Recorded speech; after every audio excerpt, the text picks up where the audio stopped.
منیژه دولت و از پیامبر خدا به تو یک پیام دارم. آیا میپذیری؟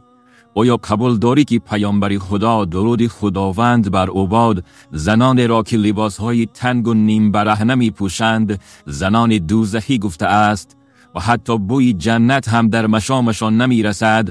آیا این را قبول داری؟ آیا سخن پیامبر خدا درود خداوند بر عباد برایت ارزش دارد؟ پس این پیام پیامبرت را به گوش عبرت بشنو. این نه سخن من است و نه سخن کسی دیگر. در روایت مسلم آمده است که پیامبر خدا درود خداوند بر عباد می فرماید: دو گروه از اهل دوزخند که تا حال آنها را ندیده ام، یعنی آنها در زمان بعد می آیند. یکی از آن دو گروه دوزخی زنانی هستند که لباس پوشیدند ولی با وجود لباس پوشی برهنه و لوچ هستند، یعنی لباسهای تنگ و تنوک یا نیم برهنه می پوشند.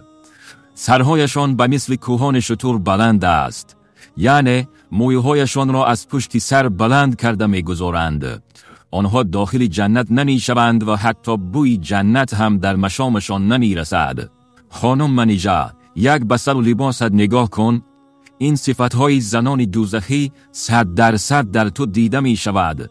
مبادا از جمله همین خل زنان دوزخی باشی. وقتی ترک صحنه کردی بسیاری مردم فکر میکردند که تو به مثل ملکه سعید و حرام بودن خودنمایی را پی بوده از ترس الله ترک صحنه کرده ای، ولی از این نوار معلوم می شود که اشتباه بوده است.